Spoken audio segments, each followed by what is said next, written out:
Eu gostaria, nesse momento, de fazer uma saudação especial a dois grandes colegas.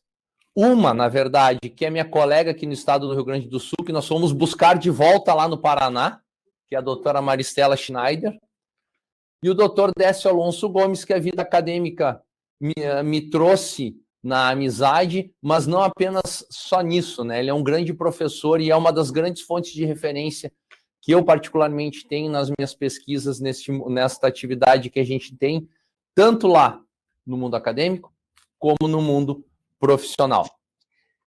O professor Décio Alonso Gomes é doutor em Direito Processual Penal pela Universidade de São Paulo, mestre em Ciências Penais pela Universidade Cândido Mendes, especialista em Inteligência Estratégica pela Escola Superior de Guerra do Ministério da Defesa, professor de Direito Processual Penal do IBMEC e da UERJ, promotor de Justiça no Ministério Público do Rio de Janeiro e autor daquele que para mim é daquela que para mim é a principal obra sobre o princípio da imediação em Direito Processual Penal brasileiro.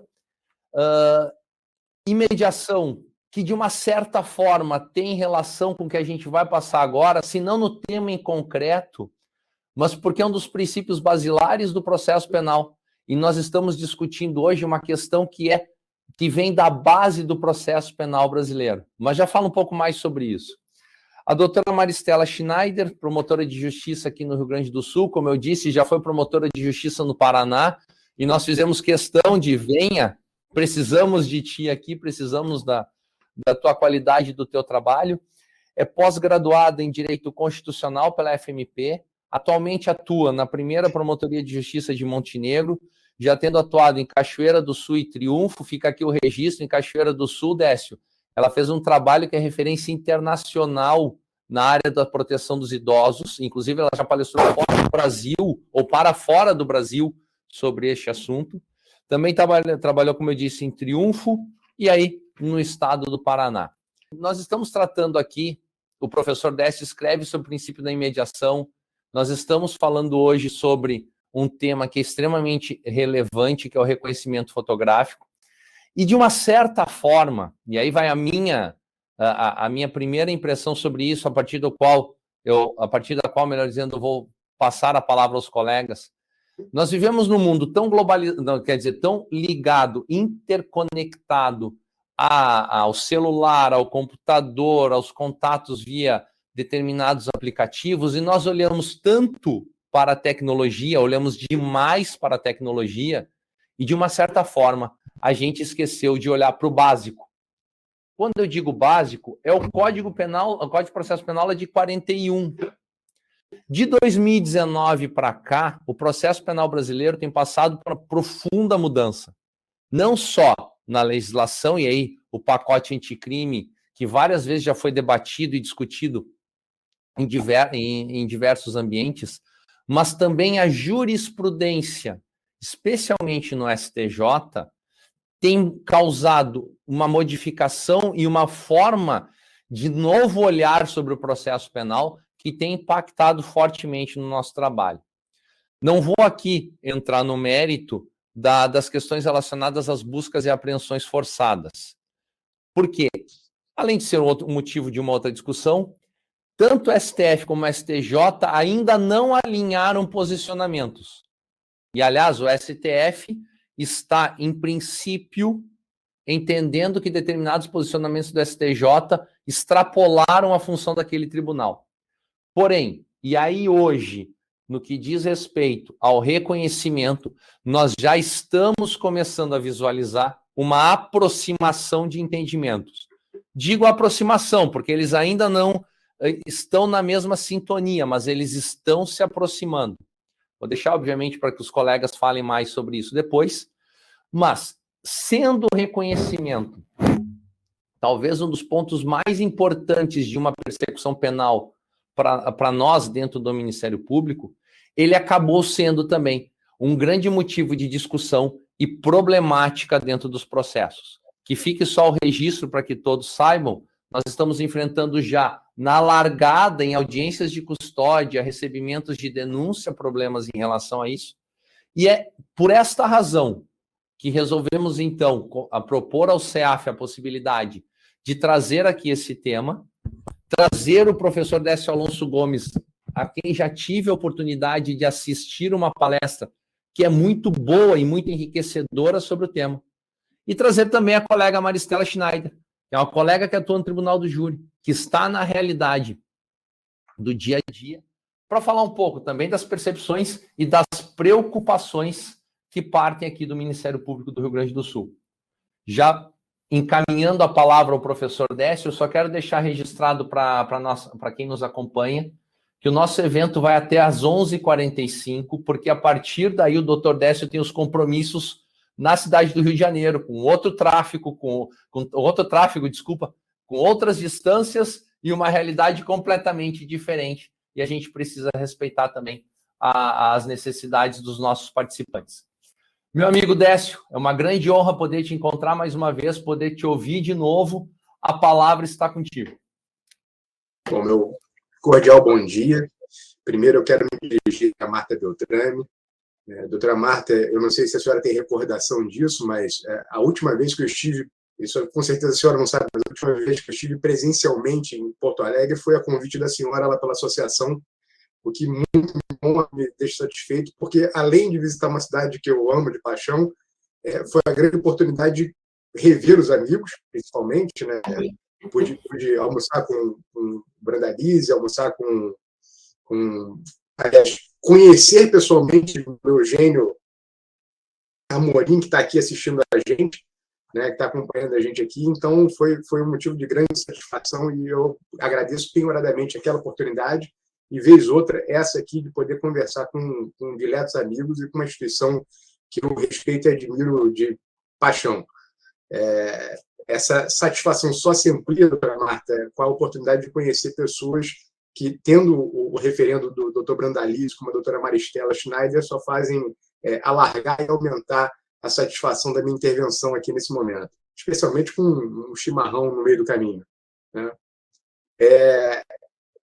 Registro aqui também a satisfação, já vi estou aqui tentando acompanhar o chat do nosso grande Antônio Suxberger, Brandalize, que também está acompanhando online aqui pelo YouTube, e só faz aumentar a possibilidade de eu falar besteira aqui, né? Porque na frente do Suxberg, qualquer um treine nas bases.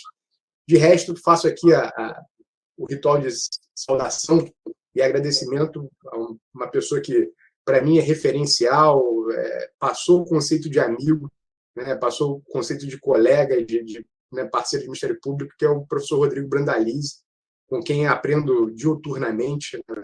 Ele faz menção no meu livro e eu faço referência a ele todos os dias em sala de aula, né? A gente falava aqui um pouquinho antes do evento começar sobre a produção do Brandalize na parte de direito penal, processual penal consensual, né? E não há um dia em sala de aula que eu não faça referência a seu livro, a seus conhecimentos, às suas lições.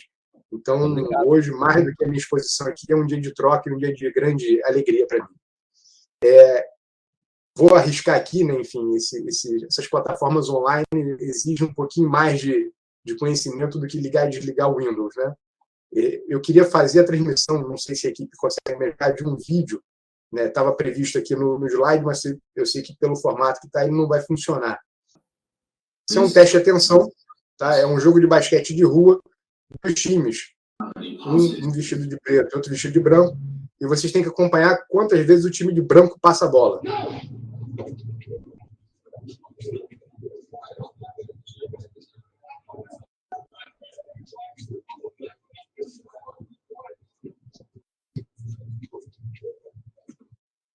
Aqui a resposta é simples, é 13, mas tem um detalhe que é importante. Se vocês prestarem atenção, né, num urso fazendo um moonwalk.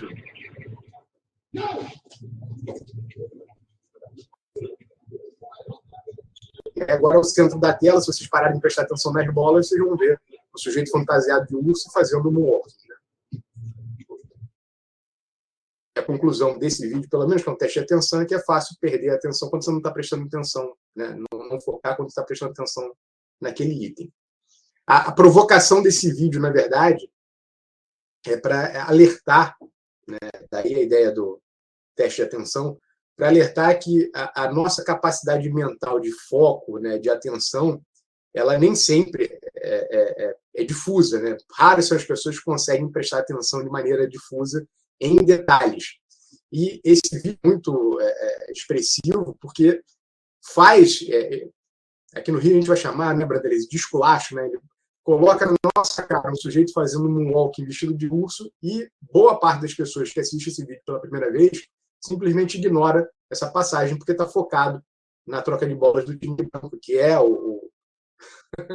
eu não vou falar nada porque eu já tinha assistido a palestra, essa eu já sabia.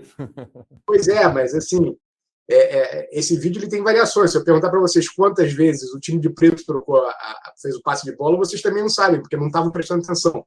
Né? Então, assim, o grande alerta que fica desse vídeo é o grau de exigência que a gente tem, ou o grau de expectativa, na verdade, que a gente tem com a prova testemunhal. E aqui eu vou fazer um parêntese, mais uma catarse, um desabafo, né, que outro dia eu descobri que eu não sou o único que tenho essa angústia. Nós temos uma tradição, eu acho que forçada, né, dentro do processo penal brasileiro, de apreço pelo princípio da oralidade. Né? Se fala muito e se fala de maneira insistente em relação ao processo penal oral e à qualidade que o processo penal tem, ou deveria ter. Né? E aí vai parecer um contrassenso, né? O professor Brandalize foi extremamente gentil a fazer referência à minha pesquisa de doutorado, o princípio da imediação, eu questionar isso. Né? Mas o ponto do questionamento não é a relação presencial que a gente deve ter em sala de audiência, presencial seja, né, física ou remota, online, simultânea. Mas a referência que eu faço aqui é de se presumir uma qualidade superior à prova que é desenvolvida em sala de audiência. E, especialmente, a supervalorização que se faz à prova testemunhal. Eu não sei, né, os colegas do Rio Grande do Sul, mas aqui no Rio de Janeiro a gente tem uma prática de, quando oferece a denúncia, rola a testemunha, ainda que a testemunha não sirva para nada. Né? Então, a gente pega aqueles crimes de rua, né, roubo, furtos, estelionatos, etc. Né? Esses crimes, geralmente, você tem uma pessoa que visualizou, que presenciou, que estava, né, no contexto, que pode contribuir de alguma forma, e aí é válido. Mas você pega outras modalidades de imputação, e a gente vai lá para crimes econômicos, lavagem, crimes contra a ordem tributária, etc., em que a prova testemunhal nem sempre tem relevância. Mas parece que os colegas têm uma dificuldade em fazer imputação e não colocar o rol de testemunhas. Parece que vai gerar uma espécie de inépcia da denúncia não ter testemunhas.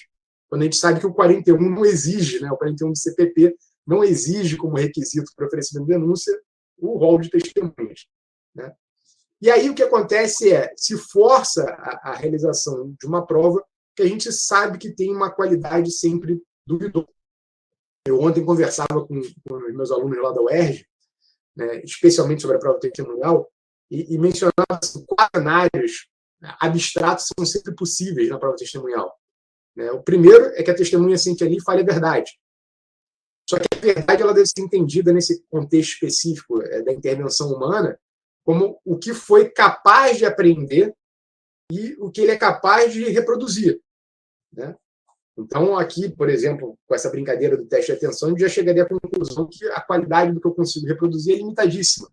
Né? Mas é a verdade que foi aprendida pelo aquele sujeito. Beleza. Ele pode fazer o ato de alteração voluntária do que ele aprendeu, que a gente chama de mentira. Né? Então, ele pode sentar ali deliberadamente corromper o conhecimento que ele tem, expondo de uma maneira alterada, falseada. Ele pode, né, o terceiro cenário, simplesmente calar um conhecimento, não expressar um conhecimento que ele tem.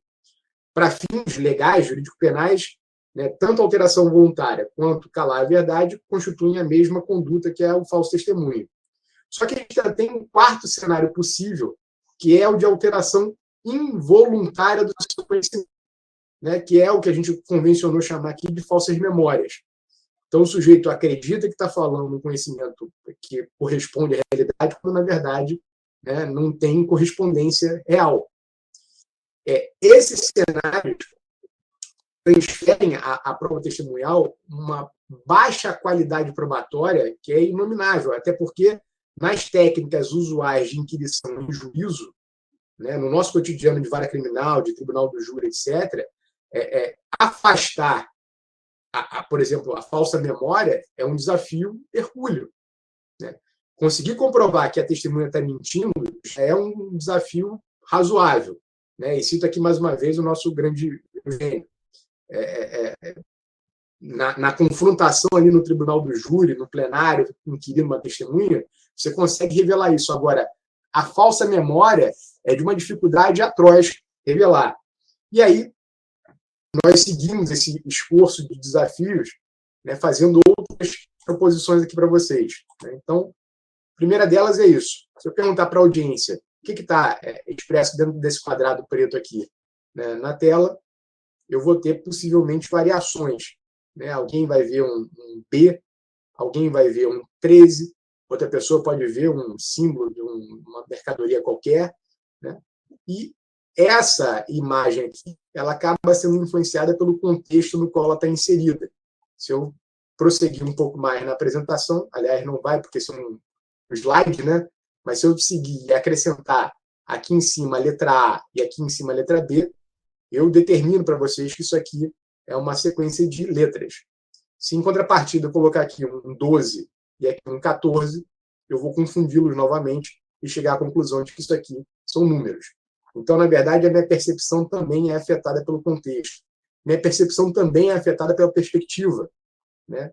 Essas duas fotos aqui são da mesma pessoa, só que o foco, o ângulo, a abordagem que é feita altera a percepção que se tem em relação à pessoa que está sendo alvo de observação.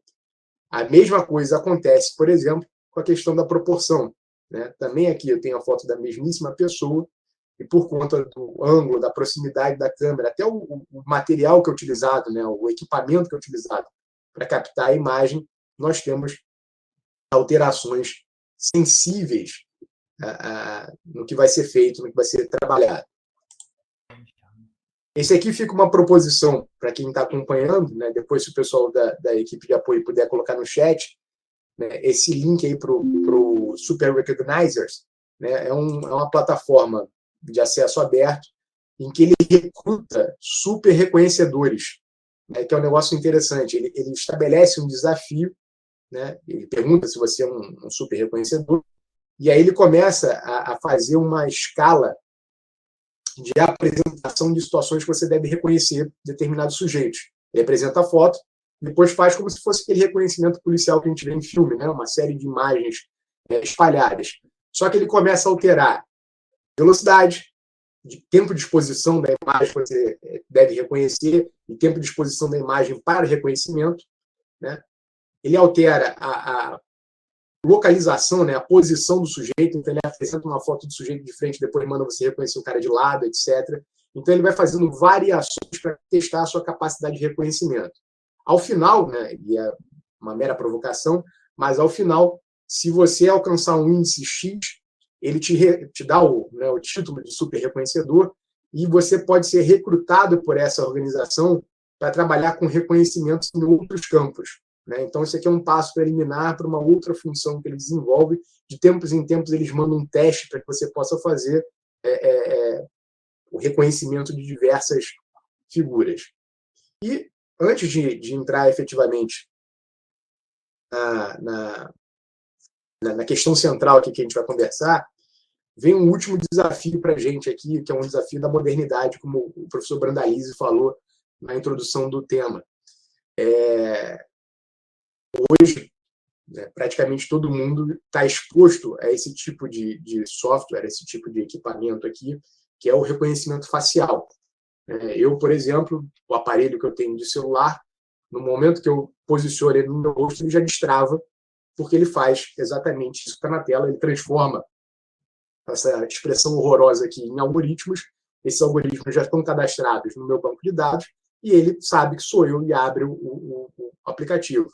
Né? Costumo brincar, se a minha esposa tentar colocar perante ela para acessar o conteúdo, não vai conseguir. Se os meus colegas de gabinete tentarem fazer a mesma coisa, não vão conseguir.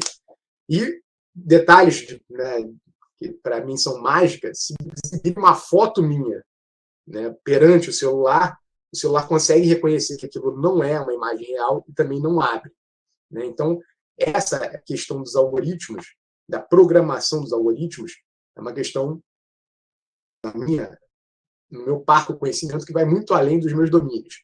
Só que tem um probleminha, né?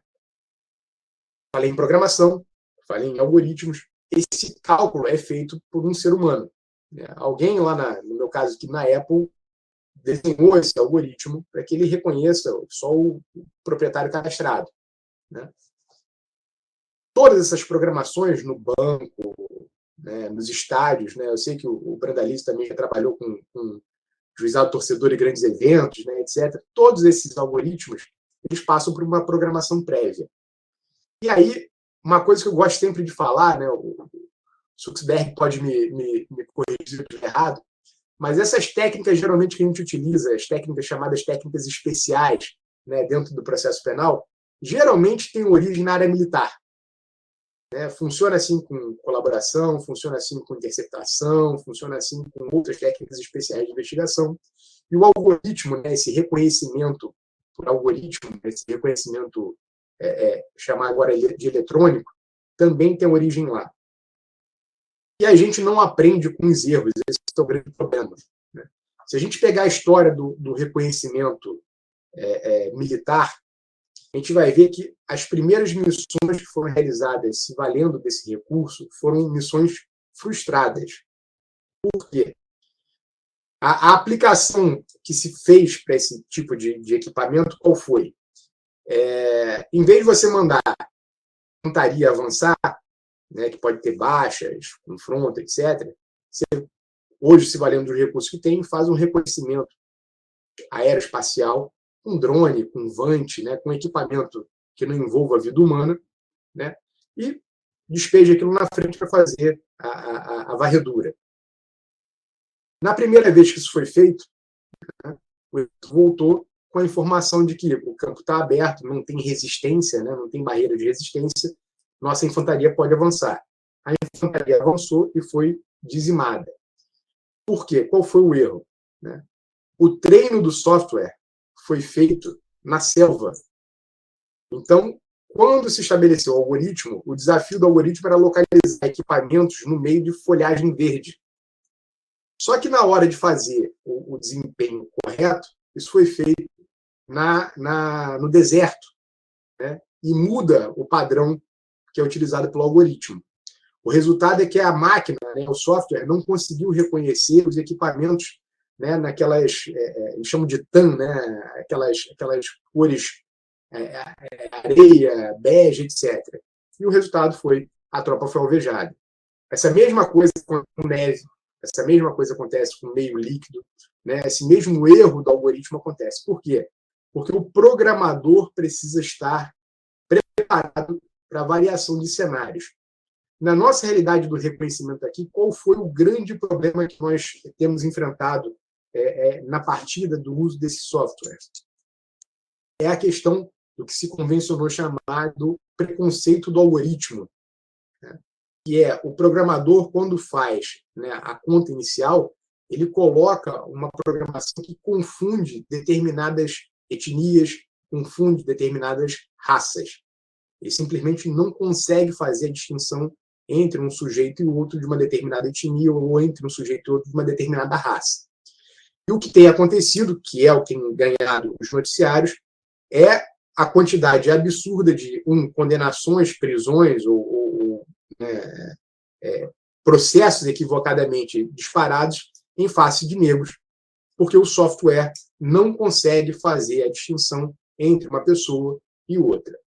Isso acarretou, como consequência, o abandono de diversos projetos de reconhecimento facial em massas, né? Por quê? Porque houve um ataque intenso quanto à questão do preconceito, quanto à questão racial. O primeiro alerta que eu queria fazer, né, e aqui, para deixar bem claro o local de discurso em que eu me posiciono, é que eu entendo que o reconhecimento não é prova cabal de nada. O reconhecimento ele não foi idealizado né? Aqui é genérico, né? O reconhecimento, perdão, pessoal, fotográfico, esse do algoritmo, esse reconhecimento genérico, ele não foi pensado para condenações. Esse reconhecimento, ele é uma espécie de filtro probatório para eu eliminar as outras possibilidades e focar minha atenção num alvo específico. Eu fiz menção ao juizado torcedor, né, e aos grandes eventos aí com o Brandalize, porque eu já tive essa experiência aqui no Rio, né? Imaginem aqui para a gente, né, no Maracanã, um jogo Flamengo e Fluminense, por exemplo, eu ter que achar as pessoas que têm mandado de prisão pendente no meio daquela multidão uniforme, né? Multidão com hábitos, condutas, comportamentos e aparência semelhante. Esse software de reconhecimento serve para uma triagem, serve para uma filtragem.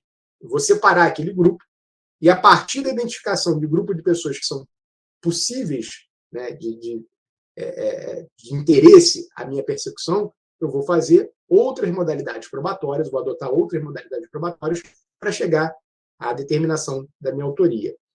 Só que nós estamos, e aí eu me permito avançar por conta do tempo, nós estamos num momento de crise de identidade em relação ao reconhecimento. E me parece que parte da academia, principalmente, esquece essa distinção que está na tela aí para os senhores.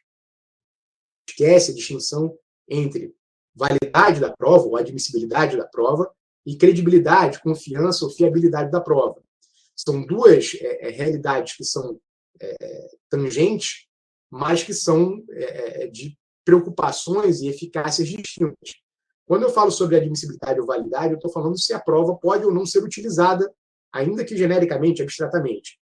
Quando eu falo sobre credibilidade, confiabilidade e fiabilidade, eu estou perguntando, estou indagando se aquela prova tem um valor que lhe é atribuído e pode ser utilizada pelo juiz em algum momento da sua manifestação, nos juízos sumários ou no juízo definitivo da condenação.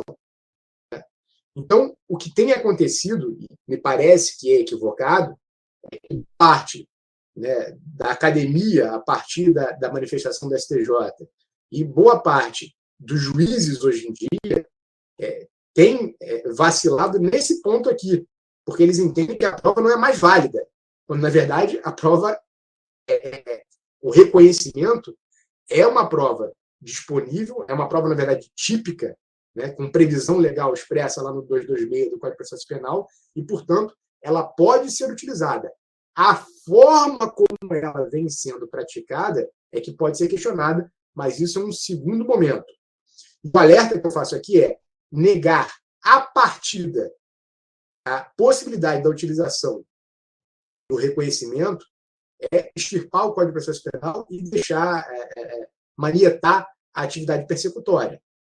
Eu conversava com a doutora Maristela, doutora Marta e o doutor Rodrigo antes de começar o evento aqui, né, no Rio de Janeiro, essa semana, uma situação que nos causou muita espécie foi a suposta ação, né, de um bombeiro militar que, no momento de folga, foi a uma determinada lanchonete famosa, discutiu com o atendente por conta da incidência ou não de um desconto, de um cupom de desconto, sacou uma arma de fogo e efetuou disparos contra o atendente, né? Esse sujeito, posteriormente, foi solto porque se negou o reconhecimento realizado, se negou eficácia ao reconhecimento realizado, porque o reconhecimento foi uma prova demoníaca, né? Não pode ser invocada de maneira nenhuma. Só para a gente retomar o back to basics, né? Vamos lá? O reconhecimento, o que é? É uma prova típica, insisto, prevista lá no 226 do Código de Processo Penal, e é um meio de prova no qual alguém é chamado para descrever uma pessoa prevista no passado, para verificar e confirmar a sua identidade perante outras pessoas semelhantes à descrita. Né? Reconhecimento, tradicionalmente, né, doutrinariamente, ele tem 3 fases. Né? A fase da descrição da pessoa, uma fase anterior ao contato visual com a pessoa que vai ser reconhecida. Então, a pessoa que foi chamada a reconhecer, ela deve abstratamente narrar, né, quem é a pessoa ou coisa, né, o 226 faz referência aos dois, mas quem é a pessoa ou coisa que vai ser reconhecida, como é, as características, etc. Depois eu tenho uma fase de comparação da pessoa com outras semelhantes, né? E esse é outro alerta que eu fazia também antes da gente começar o evento. São pessoas semelhantes, não são pessoas iguais. Né? Fazer esse parênteses aqui que é necessário. Existe um mal entendimento em relação ao reconhecimento quanto à necessidade de se colocar pessoas que são idênticas.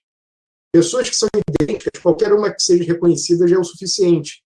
Né? Porque já mostrei, né, e a provocação inicial foi feita exatamente para isso, que a nossa capacidade de atenção ela é limitadíssima e é afetada por diversos fatores. Se exigir que a pessoa saiba exatamente, dentre pessoas iguais, quem foi a praticante do crime, é sobre-humano. Então, o que se exige, e é a dicção legal, é a comparação com pessoas semelhantes. Né? Então, pratico eu uma infração penal. Deixa eu isolar aqui, mas só para fins acadêmicos. Né? Pratico eu uma infração penal. Gordo, baixinho, feio, né? Coloca lá para ser comparado com Brandalize, esbelto, magrelo, tal, é escancarado, né, que a testemunha ou a vítima, etc., vão falar, olha, é aqui o Décio, porque é o único gordo que tem ali. Então, o que se tem é a busca por pessoas com o mesmo padrão. Né? Então, o sujeito sei lá, o sujeito tem tatuagem, bota todo mundo lisinho ali e só um sujeito com a tatuagem na cara. Vai ficar escancarado, né, que é o sujeito ali que praticou a infração penal.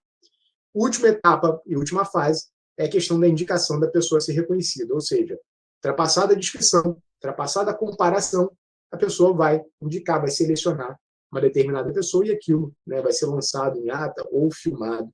Né, esse mesmo reconhecimento, aqui estamos falando de reconhecimento pessoal, ele pode ser estendido também às figuras, eu trago aqui o Renato Brasileiro de Lima, né, as figuras do reconhecimento fotográfico e o reconhecimento fonográfico. Vejam, outra questão que foi também questionada ao absurdo. O questionamento fotográfico não tem previsão legal. Pois bem, aí vamos àquela classificação, professor Brandalize, lá de teoria da prova, né, entre prova típica, ritual, anômala, atípica e ritual, etc. O reconhecimento de pessoa tem previsão expressa, é uma prova típica. Né? Que tem um rito, tem um procedimento que deve ser atendido. Portanto, é uma prova também ritual. Né? A previsão, o reconhecimento por foto, o reconhecimento fonográfico, não tem previsão legal, são provas atípicas. Só que se a gente abrir lá o 369 do CPC, né, eu vou me permitir ler aqui, as partes têm o direito de empregar todos os meios legais, bem como os moralmente legítimos, ainda que não especificados neste código, para provar a verdade dos fatos em que se funda o pedido ou a defesa e influir eficazmente na convicção do juiz. Nosso Código de Processo Penal de 41 não tem dispositivo igual, portanto, o artigo 3º permite que a gente utilize o 369 do CPC. Posso utilizar o reconhecimento fotográfico? Posso. Só que o pressuposto da utilização da prova atípica qual é? É que eu adote um procedimento probatório que seja semelhante. Se eu falo que o reconhecimento pessoal está previsto lá no 226 e tem um rito a ser seguido, eu estou entregando de bandeja a ideia de que o meu reconhecimento fotográfico e o meu reconhecimento fonográfico também devem seguir o mesmo rito. O que equivale a dizer, posso fazer reconhecimento por foto, posso fazer reconhecimento por voz? Posso, desde que eu siga o protocolo estabelecido no 226. Né? Essas 3 fases aqui que eu acabei de mencionar com vocês. E aí a consequência qual é? Mas o meu juiz, o tribunal tal, etc., não deu eficácia ao reconhecimento fotográfico. Sim, porque muito provavelmente é a mesma coisa que acontece aqui no Rio. Né? O sujeito não foi chamado para narrar quem é o alvo do reconhecimento, o sujeito não foi exposto a comparações de foto, e o sujeito não teve a oportunidade de indicar, dentre as fotos comparadas, quem era aquele que ele reconhecia. O que houve, provavelmente, é o que acontece na prática policial, né, o que acontece na nossa prática cotidiana, o sujeito simplesmente foi à delegacia e alguém exibiu, né, uma foto para ele e falou, esse cara aqui foi quem praticou o crime? E o sujeito reconheceu. Ou, né, a doutora Mastella já deve ter passado por isso em alguma audiência. Está lá a testemunha sentada, o juiz, lá pelas tantas, ou alguma das partes, fala assim, olha aí para trás. Né? E a testemunha dá aquela olhadinha assim, está lá atrás o banco dos réus. Né? Foi aquele sujeito ali que praticou o crime, se reconhece o réu, uma dessas frases clássicas. Né? E aí o sujeito olha para trás, só tem uma única pessoa, e é ela que vai ser reconhecida, porque ela está, inclusive, na posição do réu, já tem fácil ali para ela dizendo, olha, réu, né? Ele está sendo imputado. Então, essas práticas, essas corrupções da prática probatória é que nos conduziram ao estado atual de arte, né, no reconhecimento de pessoas. E a consequência dessas corruptelas, desses desvios de atuação procedimental no reconhecimento, é que o STJ, né, por meio lá daquele voto famoso do ministro Schietti, teve que puxar o freio de mão para fazer a arrumação do carro. Essa puxada, né, isso já era indiciado, e o ministro Schietti falou isso expressamente numa entrevista essa semana a um portal jurídico famoso, né? Essa puxada de freio de mão, esse freio de arrumação aí, foi feita para que haja um recado, né? Quer a gente goste ou não, mas que haja um recado às instâncias persecutórias e também aos juízos, né, de primeiro grau, de que aquela prática está errada e que se continuar insistindo na prática errada, aquilo não vai dar em nada. É difícil, eu sei bem disso, explicar para uma pessoa do povo, né, que o sujeito que praticou o crime foi reconhecido por um meio X lá equivocado, vai ser solto, né, não vai ser denunciado, a denúncia não vai ser aceita, não vai ser condenado. Agora, que é uma rotina que deve ser dada na nossa realidade, isso é verdade. Só uma observação aqui para a gente passar essa observação aqui do Renato Brasileiro, né? Ele faz o comparativo com o reconhecimento fonográfico. A única distinção, e isso vai ser importante para a gente daqui a pouco, é que no reconhecimento fonográfico, é o último item aqui, eu preciso de um comportamento ativo, né, do sujeito que vai fornecer a voz. Né? Ele vai falar, vai cantar, etc., alguma coisa que permita que ele atue. Eu não posso forçar o cara a fazer isso. Eu tenho o privilégio contra a autodeterminação. Só que o reconhecimento pessoal não passa por esse bloqueio. O reconhecimento pessoal não tem comportamento ativo. Eu vou destacar isso mais à frente, mas guardem essa informação, por favor. Na sequência, vai aparecer o nosso, né, meu querido amigo, professor Douglas Fischer, procurador regional da República, aí na 4ª região. Né? E para quem não conhece, acho difícil que isso aconteça, mas para quem não conhece o professor Douglas Fischer, ele, além de um exímio membro do Ministério Público Brasileiro, ele tem como hobby a fotografia profissional. Né? Aliás, hobby de fotografia profissional ficou ruim, mas ele é um baita fotógrafo. E aí, com muita propriedade, ele fala o seguinte: pensamos, e assim também a jurisprudência, ser absolutamente frágil, né, que não possa ser utilizada, mas é frágil, baixa qualidade, uma prova fundada em semelhante reconhecimento. E mais, de necessário argumentar nesse sentido. A fotografia está sempre no passado, mas no passado do fotografado, e não da testemunha. Assim, a diferença que pode haver entre o que ela, a testemunha, presenciou e a fotografia que lhe é apresentada em juízo não pode ser aferida nem controlada.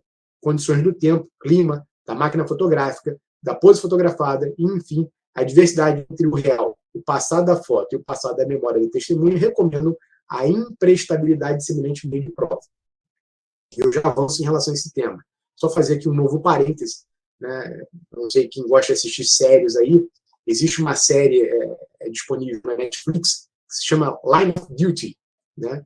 Que é o cotidiano da Corregedoria da Polícia, que seria a Corregedoria da Polícia Civil inglesa. Né? E aí, dentre vários protocolos que eles apresentam lá em relação à atividade persecutória, aparece o reconhecimento de pessoas lá no modelo inglês.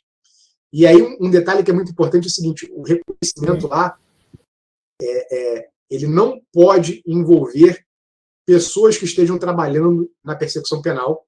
Então, o policial responsável pela investigação não tem contato com a pessoa que vai fazer o reconhecimento, justamente para não ter indução, para não ter a sugestão de quem está envolvido. Né? Segunda referência, o reconhecimento é feito prioritariamente com vídeos da pessoa, justamente para suplantar essa questão que o Douglas destaca aqui, da pose, ou da posição, ou do ângulo do ângulo de contato com a pessoa que vai ser reconhecida, justamente para ampliar a capacidade cognitiva do reconhecedor. Né? Então, fechei meu parênteses só para a gente ver como é que a gente ainda está realmente atrasado nesse ponto. Na sequência, aparece aqui o nosso Eugênio Pacelli de Oliveira, para falar a mesmíssima coisa que o Douglas Fischer mencionou, e aqui surge, né, um antagonismo feito pelo professor Aurí Lopes Júnior, né, que ele diz lá, exemplo típico de prova inadmissível, e vejam, eu fiz aquela distinção entre validade, né, e credibilidade. O Aurí está falando que a prova é inadmissível, ou seja, ela não pode ser praticada. Tá? Não é que ela não pode ser utilizada pelo juiz nas suas condições. Ela não pode ser praticada. É o reconhecimento do imputado por fotografia, utilizado em muitos casos quando o réu se recusa a partir do reconhecimento pessoal, exercendo seu direito ao silêncio. Né? O reconhecimento fotográfico somente pode ser utilizado como ato preparatório do reconhecimento pessoal, nos termos do artigo 226, inciso 1º do Código de Processo Penal, nunca como substitutivo àquele ou como uma prova inominada. Né? Divirjo, acabei de mencionar o porquê divirjo do entendimento dele, mas, enfim, é a posição do Aurí. Né? Ele segue dizendo, deve-se considerar ainda a advertência do Werther Martin, né, de que o reconhecimento fotográfico deve ter sempre escassa validade probatória, o que já contradiz o que ele disse na frente, né, com todas as vênias necessárias, pois a experiência judicial demonstra que é um instrumento com grande propensão a erros. A situação é agravada quando a fotografia do suspeito passa a ser amplamente difundida pelos meios de comunicação, criando um clima de induzimento extremamente perigoso. Prova disso é a quantidade de pessoas que, após a divulgação, passam a afirmar terem visto o agente, ao mesmo tempo, em lugares completamente distantes e diversos.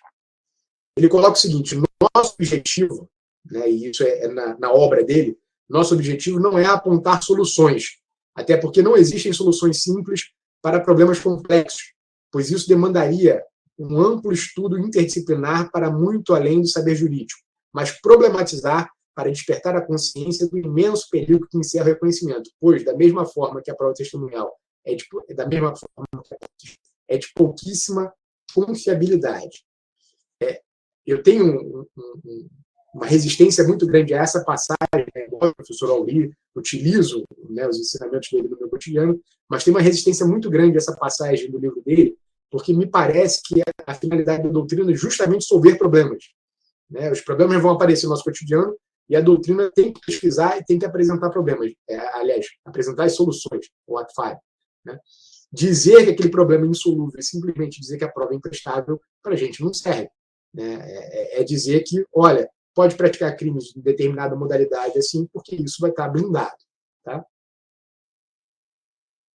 Na sequência, eu trago para a gente, só para pincelar a posição tradicional até então praticada pelo Supremo Tribunal Federal, vai aparecer aqui, primeiro, um voto de maio de 2020 do ministro Marco Aurélio, né, falando lá sobre a questão da possibilidade do reconhecimento pessoal usado.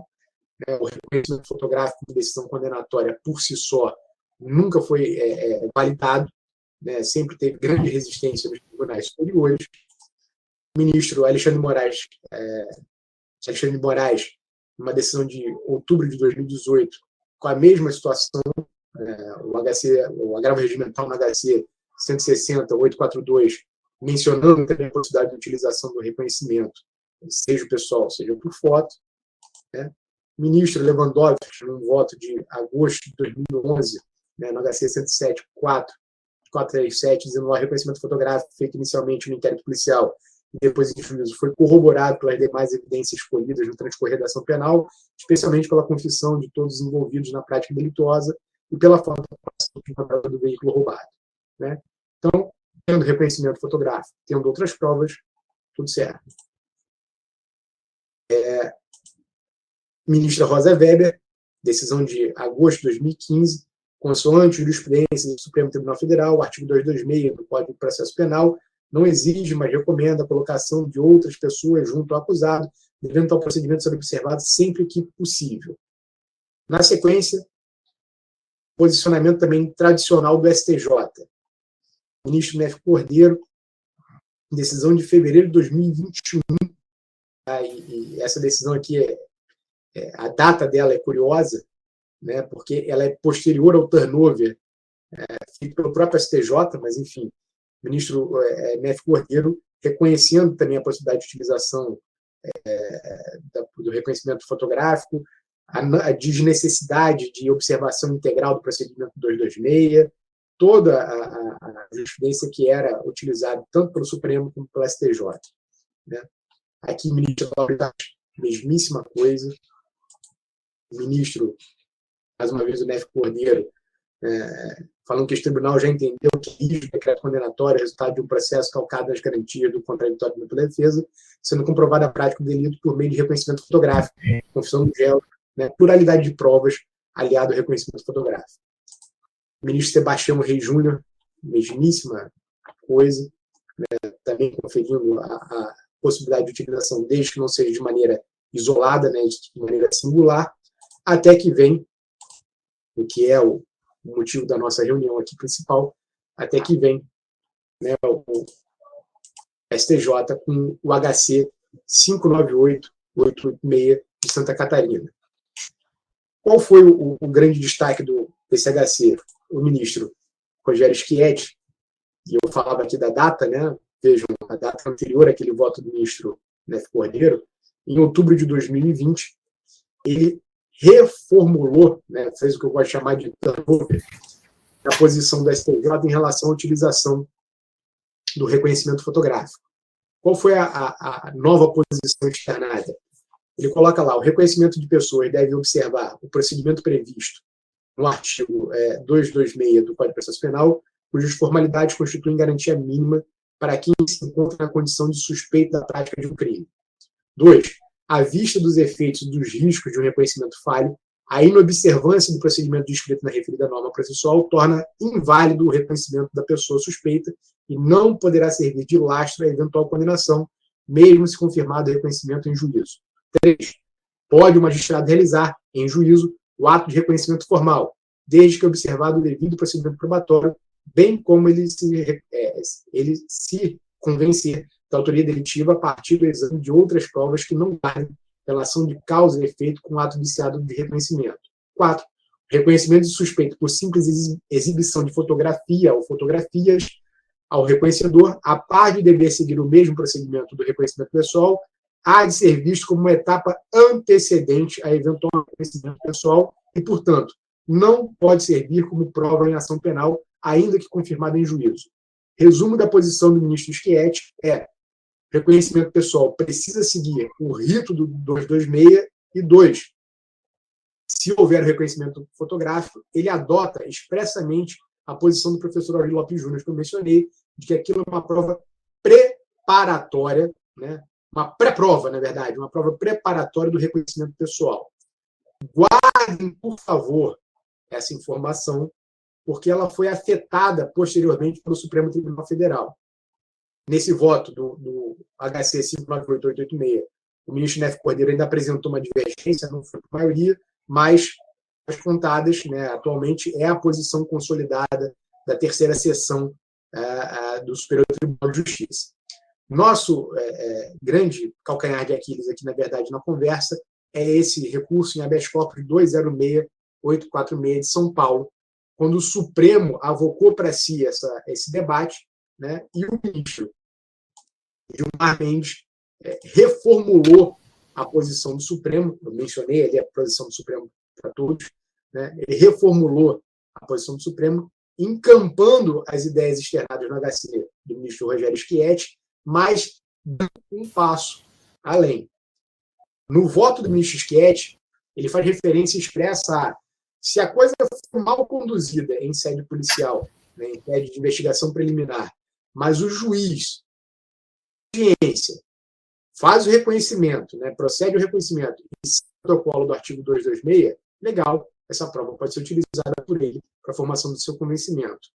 Nesse caso específico aqui, o ministro Gilmar, além de falar, além de encampar a nova posição em relação ao reconhecimento pessoal, exigindo a observância estrita do 226, etc., ele diz o seguinte: se o reconhecimento feito na fase de investigação for destoante, for desvirtuado do que estabelece a lei, ele contamina a prova a ser produzida em juízo. E aí, vejam, o nosso trabalho até fevereiro de 2022 já era um trabalho complicado, né? No sentido de que eu tinha que refazer o trabalho feito em sede de investigação preliminar, mas eu conseguia salvar a prova. Hoje, com esse RHC 206.846, o ministro Gilmar Mendes colocou uma pedra lá no meio do caminho dizendo o seguinte: olha, se o reconhecimento feito em fase de investigação preliminar for equivocado, ele vai estender os seus efeitos para além da investigação, contaminando a prova judicial e toda a prova dela decorrente. Né? Então, teoria dos frutos da árvore envenenada e teoria da causalidade contaminada, né? A prova ilícita por derivação. A consequência disso é que ou a gente passa a doutrinar corretamente os órgãos de percepção preliminar, e aí nós incluímos nisso, né, Ministério Público, né, temos que fazer isso de maneira correta, a polícia tem que fazer isso de maneira correta, ou vamos plantar novidades que são indeléveis, não podem mais ser citadas. Diga, Marcelo. Bem essa linha da decisão, então, do Gilmar Mendes nesse RHC aí. Nós tivemos já um caso na marca, onde foi uma tentativa de latrocínio envolvendo um Uber, onde houve uma absolvição agora, onde o juiz entendeu, utilizando esse voto do ministro Gilmar Mendes, como foi feito um reconhecimento sem adotar a norma do 226 do Código de Processo Penal, se absolveu. Algo que nos deixa bastante preocupado, porque até então a jurisprudência era de uma orientação a seguir, se possível, né? É o que diz até o artigo da lei, o artigo 226, e um caso concreto onde a vítima sequer tinha dúvida, porque estava, né, frente a frente com o autor do fato, e gerou, então, essa absolvição aí. E o que, diante desse entendimento, que inclusive a justiça já explanou, né, tanto ao Ministério Público como também a Defensoria Pública, que não vai aceitar esse tipo de reconhecimento, que exigiu, então, uma postura nossa do MP fazer uma reunião com a autoridade policial, né, trazendo esse voto, então, do Gilmar Mendes, essa decisão do STJ, em função que não há mais como se correr o risco de processo por não adotar, então, esse regramento do 226. É claro que os delegados trazem a realidade, a prática, que hoje em dia tu faz um flagrante às vezes de madrugada, tu tem que fechar o APF, tu não tem como arranjar as pessoas, ninguém mais quer, tu vai chamar da delegacia alguém para ficar frente a frente ali do lado para fazer um reconhecimento. A realidade, a prática é outra, mas infelizmente a gente tem que se adequar em função dessa realidade jurisprudencial que está se adotando. Então, a nossa preocupação foi isso, e de conversar e trazer esses votos para ajustar com a autoridade policial como melhor trabalhar, né? E da mesma forma, fazer esse rito do 226 no reconhecimento fotográfico. Como tu disseste, é um meio, né, atípico de prova. Mais do que isso, esses novos posicionamentos estão desafiando a gente trabalhar de uma outra forma, né? A polícia também investigar de uma outra forma, e não botar toda a carga num reconhecimento que foi feito, mas trazer outros elementos de prova para a gente não ficar também só no reconhecimento ou da prova testemunhal, que hoje está sendo tão discutida aí no curso dos processos, né? E a gente sabe que o reconhecimento em sede policial, que recém aconteceu o fato, que tem uma riqueza, né, de convicção, que às vezes numa audiência judicial de 4, 5 anos depois, você vai botar a pessoa para fazer o reconhecimento, não é mais a mesma coisa. Então a gente tem que realmente ajustar para não perder processos como esse que a gente vivenciou ali em Montenegro agora recentemente. Desce só rapidinho. Eu tenho, além de ter perguntas aqui, eu também tenho algumas considerações que eu queria passar. Mas eu queria só te perguntar, tu já está te encaminhando para o final, porque daí eu espero o teu final para fazer o restante. Tá, então eu espero o final e a gente fala mais. Mas, na verdade, eu só queria continuar a conversa com a Maristela, porque me causa espécie, né, e a minha bronca maior com esse voto aqui, e aí, obviamente, com todo respeito ao Poder Judiciário, etc., já está subentendido, aqui a crítica é doutrinária, mas a minha bronca é a seguinte: como que eu separo a contaminação das provas nesse caso? Né? Então, por exemplo, o sujeito está dirigindo o Uber, ele, né, é abordado, enfim, uma terceira pessoa vê Eu posso fazer georreferenciamento daquele cara que estava dentro do carro no momento do crime, eu posso pegar câmeras, etc. Quais são as provas que estão contaminadas e quais não estão contaminadas? Né? Esse parâmetro, os tribunais não estão tendo cuidado de fazer. Aquele efeito cascata, os juízes de primeiro grau, que é a minha grande preocupação, na verdade, eles estão apavorados com a ideia da contaminação do reconhecimento fotográfico, pessoal, etc. Então, simplesmente, olha, lavei a mão, não dá para fazer nada. Como não é essa a realidade. A preocupação que me parece maior aqui é o seguinte, segue o rito, alguém perguntou isso aqui no chat, com essa posição adotada no RHC, seria interessante recomendar às autoridades policiais a realização do reconhecimento pessoal nos moldes do 226 do CPP para evitar alegações de futura nulidade? É exatamente isso. Então, a autoridade policial, e insisto, a Maristela foi perfeita. Dentro das possibilidades, né, concretas, né, a gente sabe como é que funciona a dinâmica policial, a dinâmica criminal no seu cotidiano, então nem sempre é possível, mas dentro das suas possibilidades, vai fazer o protocolo 226. Não consegue fazer o reconhecimento pessoal, né, na forma do 226.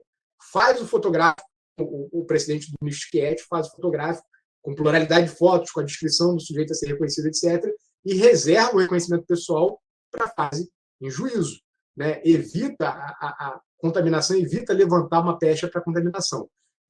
Eu vou atender aqui a recomendação do Brandalize e vou encaminhar para o encerramento. Do Ministério Público do Paraná, né, eu pedi que fosse distribuído isso no material pelo pessoal de apoio aqui. Eles fizeram um estudo de caso sobre reconhecimento de pessoas, né, um arquivo disponível para download. É um material primoroso, né, que dá o que deveria ser o reconhecimento de pessoas, né, como se fazer numa modalidade ideal o reconhecimento de pessoas. Insisto, nem sempre dá para fazer, mas aqui tem um norte bastante interessante. Esse material é muito bem feito, vale a pena a gente ter acesso a ele. Respondendo outra pergunta aqui do chat já de antemão, falando sobre a obrigatoriedade do reconhecimento pessoal e não autoincriminação. Alguém também questionou isso aqui. Eu primeiro vou me referir à doutrina, como eu costumo sempre fazer. Né? Está aqui, mais uma vez, o Douglas Fischer, dizendo que lá, no entanto, já para o reconhecimento, se o acusado regularmente não comparecer, poderá ele ser conduzido coercitivamente para que a testemunha ou testemunhas do ofendido façam a identificação da autoria do delito. Então, primeiro, Douglas Fischer, dizendo expressamente que é possível a condução coercitiva do sujeito que, intimado para reconhecimento pessoal, não comparece. Né? O professor Eugênio Pacelli, a mesma coisa. Direito ao silêncio, ou direito a permanecer calado, autoriza a escolha pelo acusado da atitude a ser seguida em relação ao comparecimento ou não à audiência de instrução, excetuando-se apenas a hipótese em que sua presença seja uma imposição legal, como no caso, por exemplo, de reconhecer pessoas. Lembram lá atrás, quando eu falei do Renato Brasileiro, o reconhecimento fonográfico? Falei que o reconhecimento fonográfico exigia um comportamento ativo do sujeito, né? Isso realmente ele está cobertado pelo privilégio contra a autodeterminação. Agora, no reconhecimento de pessoas que não há essa exigência de comportamento ativo, ele pode ser exigido. Tanto é assim, né, que o Supremo Tribunal Federal foi instado pelas ADPFs 395 e 444 a se manifestar sobre a regularidade, a constitucionalidade, na verdade, da condição coercitiva. E a conclusão dessas ADPFs, né, é que o 260 do CPP, quando possibilita a condição coercitiva do investigado ou réu, só não é possível no caso de interrogatório por conta do direito ao silêncio. Né? Então, o 260 do Código de Processo Penal ele não foi extirpado do nosso ordenamento. Ele foi parcialmente fulminado. Só na parte que diz lá interrogatório que você pode riscar e esquecer. Agora, para os outros atos, não. Tanto é assim, e eu trouxe aqui o interdicto, né, do voto do ministro Roberto Barroso, tem lá uma passagem, né, não consta da conclusão, mas está lá, em segundo lugar, há atos processuais em que a presença do acusado é indispensável, até porque envolve reconhecimento pela testemunha. Como é que o sujeito pode se recusar a participar de um ato em que a presença dele é indispensável? Não satisfeito, o ministro Celso de Mello segue o mesmo caminho. O entendimento de que a pessoa sujeita a atos de persecução penal não pode sofrer condição coercitiva, para efeito de interrogatório ou de produção de provas contra si, exceto em caso de reconhecimento pessoal, artigo 226, ou de identificação criminal, a Lei 12.037, tem o beneplácito do Magistério da Doutrina. E aí cita o Malan, o Marco Antônio Marques, né, o Delmanto Júnior e o próprio Renato Brasileiro. Então, a consequência é eu posso sim fazer a condição coercitiva para fins de reconhecimento pessoal, sem que isso macule, né, o processo, pelo menos até a nova posição, até a nova manifestação dos tribunais superiores. Né? Décio. Diga. Outra coisa, pensando, né, em relação a esse posicionamento do STF, do STJ, pensa na audiência online agora, né, as audiências virtuais. Aí entra todo mundo, né, entra a vítima que vai ser ouvida, o réu já está ali aparecendo o seu rostinho, né, por estar no escritório do seu advogado, por não estar preso. E como é que se vai fazer o reconhecimento, colocando, então, cumprindo o artigo 226, se o réu, por exemplo, não está preso? Não é que vai se arranjar outras pessoas que vai ser colocada ao lado dele para fazer um reconhecimento. Quando a vítima já entrou na plataforma, já viu aquele réu que está ali sentado, não vai contaminar também o ato, não vai inviabilizar o ato, né? Essas questões agora que está se aplicando a audiência virtual com esses novos entendimentos, né? Pois é, ali a ideia é a seguinte, se existe a ideia, a propensão, né, de se fazer o reconhecimento pessoal online, isso tem que ser manifestado pela parte interessada antes que o ato, né, de preferência, peticionando no processo eletrônico. Para quê? Para que o juiz, quando abra a audiência, não permita o contato visual de testemunha reconhecedor ou ofendido reconhecedor com a pessoa a ser reconhecida. E aí, da dinâmica possível, né, nós estamos no Brasil, eu especificamente no Rio de Janeiro, onde tudo se dá um jeitinho, da dinâmica possível, o que vai acontecer é o seguinte: a pessoa a ser reconhecida traz outras pessoas para que fiquem ao seu lado, ou o que eu acho mais adequado é que o juízo estabeleça novos canais de transmissão. Então, na nossa tela, como eu estou vendo aqui agora, eu não sei como o pessoal do YouTube está vendo, mas eu estou vendo um quadradinho para o Brandalize, um quadradinho para a Maristela, tinha um quadradinho da Marta, etc.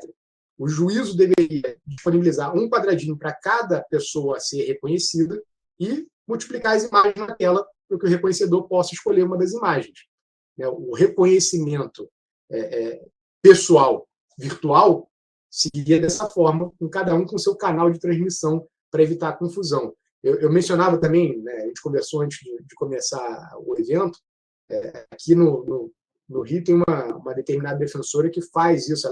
Ela escolhe quem são as pessoas que vão ser reconhecidas em conjunto com o assistido dela. E aí faz as pessoas aparecerem com as mesmas roupas, né? Mesmo corte de cabelo, mesmo não sei o quê. Foi o que eu mencionei, né? Pessoas que são idosas, você pode reconhecer qualquer uma. Tanto faz.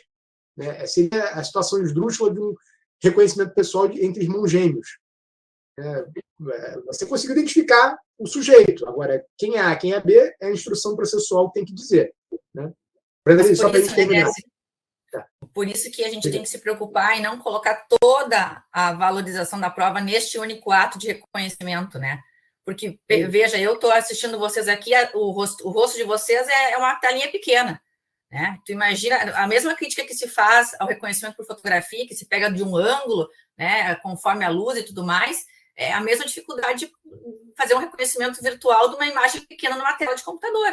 Né? Então, a gente tem que pensar sobre toda essa problemática. E mais do que isso, às vezes se vai para uma audiência e nem se pensa antes se vai ter reconhecimento ou não, a coisa acontece e flui na hora. Então, também exige um comportamento prévio já de se programar como é que vai ser a audiência, se vai se querer reconhecimento ou não, para fazer um peticionamento ao juiz para que a vítima não tenha contato, então, que se faça, como se vai fazer, né? Eu verifiquei que teve um caso ali de São Paulo que a defesa que trouxe, como tu mencionaste, né? A defesa trouxe outras pessoas parecidas para o escritório do advogado para fazer, colocar ao lado e fazer esse reconhecimento. Mas e se não foi pensado dessa forma? Vai ser aceito ou não? Nós temos que realmente começar a pensar como se programar para a instrução do processo para a gente não perder, né, processo que a prova poderia estar bem adequada. Exatamente isso. E aí, só para finalizar aqui, Branda, Problemas inerentes por fotografia, que é o que a doutrina contrária costuma destacar, né? Mentira, falsas memórias, que a gente já destacou lá no início, o efeito foco, né? A depender da dinâmica criminosa, você concentra num determinado item da dinâmica. Então, geralmente, quando tem emprego de arma de fogo, você concentra na arma de fogo para não tomar o tiro, né? Para tentar antecipar o movimento do criminoso, e aí o entorno borra, né? Desfoca.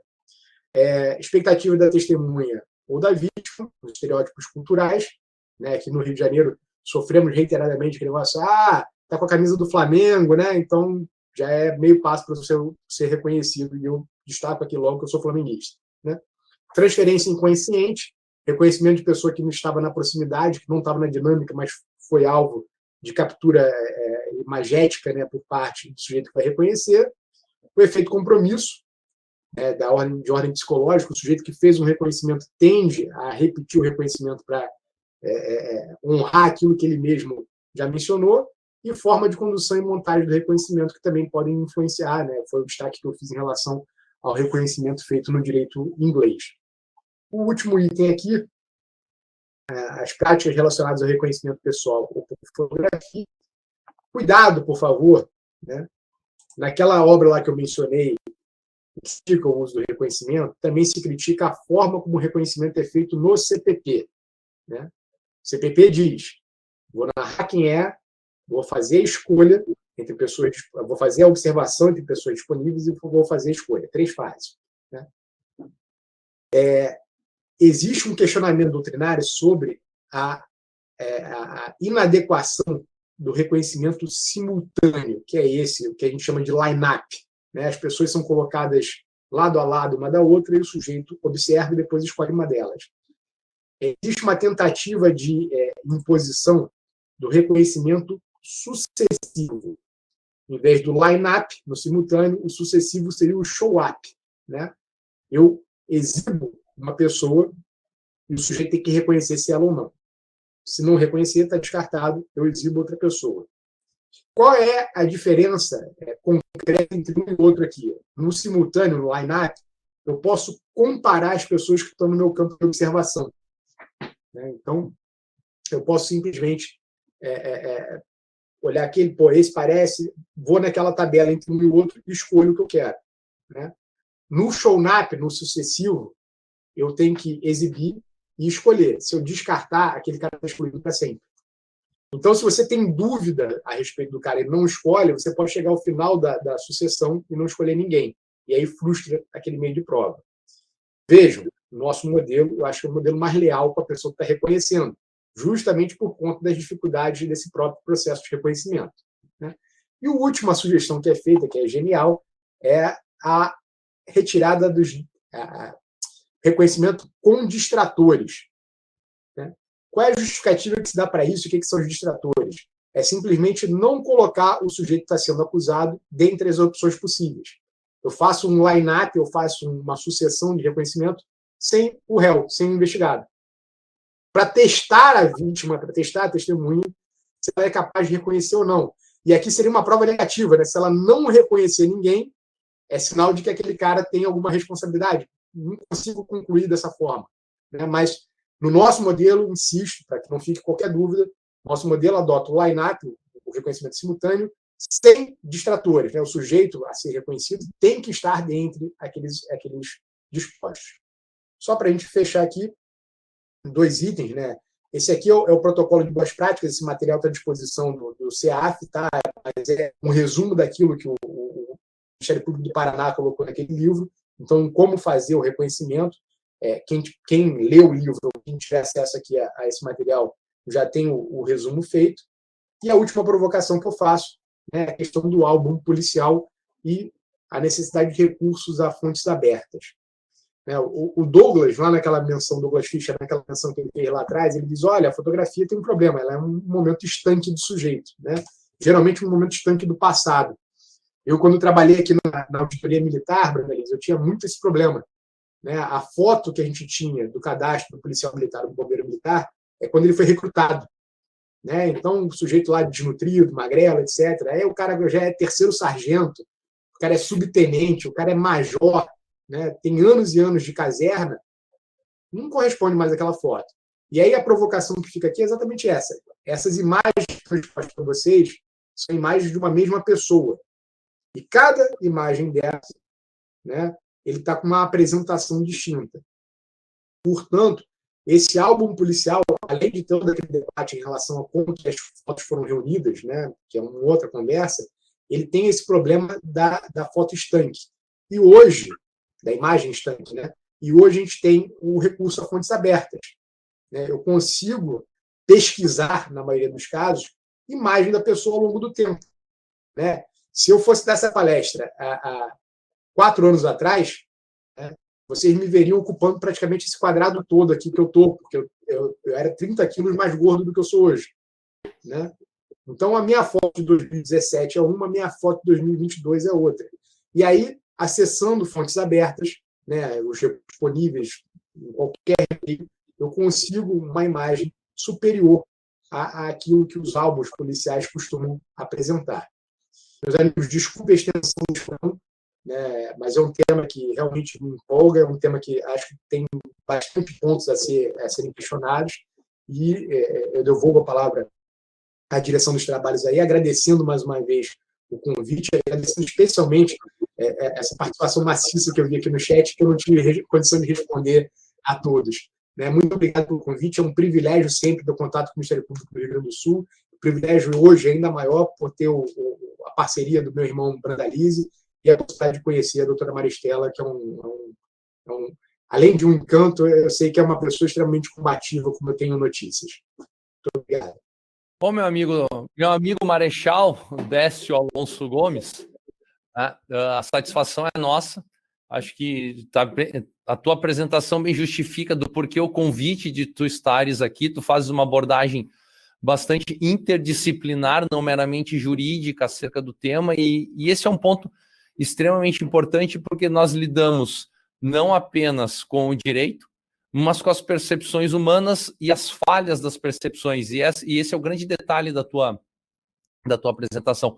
Tu aborda isso para mostrar para nós que o Ministério Público também tem conhecimento desta falha que é, muitas vezes, decorrente da nossa própria natureza. Tu já ao fim e ao cabo, tu foste respondendo várias situações que estão apresentadas no chat. Eu queria fazer algumas ponderações, e não no sentido de ser eu um dos palestrantes, porque eu vou passar a palavra justamente para a Maristela, para ela fazer as considerações, mas nós fizemos uma informação técnico-jurídica que foi encaminhada a todos os colegas recentemente sobre a questão que envolve o reconhecimento pessoal. Até ouvi que ela ainda não foi colocada na página do Centro de Apoio, já pedi para a assessoria, então, para que fizesse isso, né? Nós temos que tomar o cuidado, eu vou só fazer o gancho ali com a questão do STF. O STF, na decisão do Gilmar Mendes, ele está dando ares não de meio de prova, mas de meio de obtenção de prova da autoria. Né? Nós estamos muito próximos de uma ilicitude probatória, o que é, inclusive, uma renovação, quer dizer, uma variação do entendimento acerca do tema. Como eu disse lá no início, STF e STJ estão se aproximando na matéria. A questão é ver o que eles estão tratando. Se é nulidade, prejuízo ou valoração de prova, ou ilicitude, e a ilicitude e a inadmissibilidade completa, a não ser lá as exceções do artigo 157 e seus respectivos parágrafos. Mas eu fiz essa consideração porque agora, na última quarta-feira, eu tive, porque o Felipe Fauri mencionou isso no chat, eu estive com o chefe de polícia e entreguei a ele a nossa informação técnico-jurídica, externando a ele, chefe de polícia, a preocupação que nós estamos com este tema e que nós precisamos deles. Né? Não adianta nós nos preocuparmos com o quadradinho na tela, e o Maurício Sanchoteni colocou que muitas vezes o quadradinho é o celular, ou seja, a imagem fica pior ainda. Né? Não adianta nós nos preocuparmos com o que está acontecendo na nossa sala de audiência, se daqui a pouco vingar a tese do STF e o que aconteceu lá atrás foi um problema. E aí, não apenas por um comentário que a Maristela fez, mas porque outros tantos já fizeram. Pessoal, o 226 fala em se possível. né, Décio? Quando for feita a comparação com pessoas semelhantes, se possível, independentemente do futuro, porque a gente não tem como fazer essa previsão ainda, muita coisa está incipiente nessa matéria, esse se possível, se não acontecer, tem que estar em ata de audiência, tem que estar gravado em audiência do porquê que a gente pede e quer que o juiz diga, não foi possível fazer desta forma por isto, porque depois é o que vai possibilitar com que a gente sustente junto aos tribunais superiores. É a mesma regra que vale para a perícia do furto, no exame de furto de maneira indireta. Basta que a autoridade policial justifique que o laudo indireto no furto passa a ser utilizado. Nós vamos ter que fazer a mesma consideração, independente de sabermos como isso vai ser enfrentado no futuro. Mas se não estiver presente em sala de audiência, quer dizer, em ata de audiência, em termo de audiência, ninguém adivinha as razões. Então, aqui vai uma sugestão importante. Se não for possível fazer de outro jeito, consigna, faça constar em audiência para que seja cabível a discussão dela posteriormente. E aqui dou um exemplo, que é até uma pergunta que a Maureen, se não me engano, foi a Maureen quem fez. Uma colega da Promotoria Criminal de Caxias me mandou uma vez o questionamento de um réu que foi orientado pela defensora a ficar com a cabeça baixa no reconhecimento. Né? Então, havia o line-up, Décio, mas a defensora disse, fica com a cabeça baixa. Né? E a colega disse, e agora como é que eu faço? Então, consigna o que aconteceu, até para justificar por que o juiz eventualmente não desconstitui o line-up e mostra a presença dele em audiência para que aquela pessoa diga algo. Tá? A gente tem que trabalhar com esta válvula. E o último detalhe, até no que diz respeito com as conversas com as autoridades policiais, Felipe, por favor, cuidem com as falsas formalizações, que seria o seguinte, mostrar a imagem no aparelho celular, mas constar no termo que mostraram várias fotos. Porque depois o sujeito é questionado em audiência como é que foi e diz, me mostraram uma foto no celular.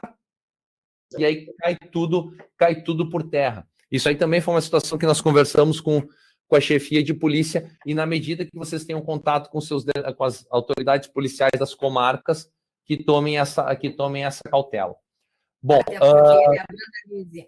e com isso a gente passa a palavra, então, Maricela. A palavra está contigo, tu faz as tuas considerações.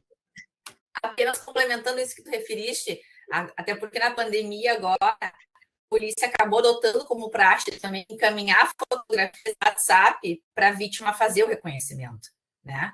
Às vezes a vítima mora em outra cidade de comparecer, em função do Covid também, estava se encaminhando a fotografia por WhatsApp.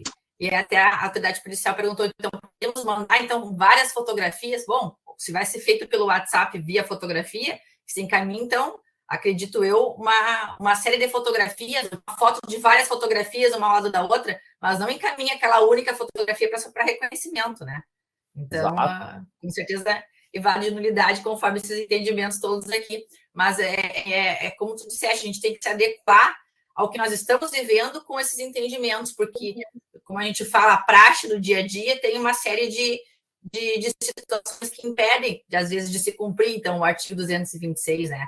E mais do que isso, tem crimes, por exemplo, do estelionato, que não se vai conseguir trazer a pessoa, às vezes, o suspeito, a delegacia para fazer um reconhecimento. Então, a importância, sim, de se fazer, mediante fotografia, este reconhecimento, por conta de alguns crimes não se ter esse contato com o acusado, às vezes, somente em juízo, né?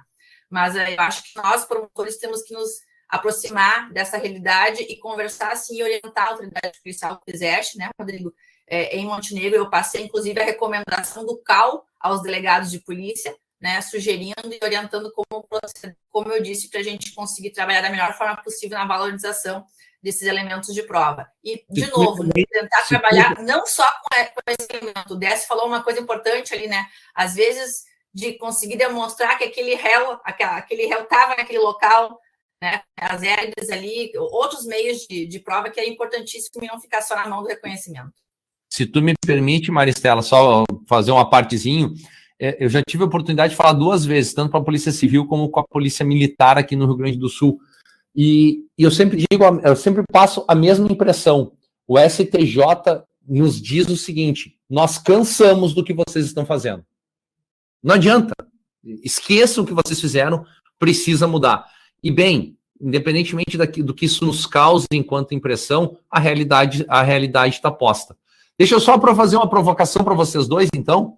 A gente tem uns minutos ainda antes do Décio ter que cumprir com os deveres junto à cidade do Rio de Janeiro. Reconhecimento e identificação. Né? Se vocês podem falar um pouco para nós acerca disso. Olha só, eu tenho uma dificuldade com a identificação, que, assim, na maioria das vezes eu não consigo conceber que em 2022 você não saiba quem é a pessoa. Mas aí essa minha resistência ela acaba rapidinho, porque eu lembro que eu estou no Rio de Janeiro, né, lembro do registro, lembro de uma série de fatores que permitem que a pessoa fique como anônimo durante muito tempo. Né? O reconhecimento, na verdade, ele é uma comparação entre uma imagem que eu tenho e uma imagem que eu quero identificar. A identificação é atribuir um nome correto a uma pessoa, uma identidade correta a uma pessoa. Né? E aí ela pode ser feita de diversas formas. Né? Aqui no Rio de Janeiro a gente tinha a expressão tocar o piano, né? Não sei se no Rio Grande do Sul também tem, né?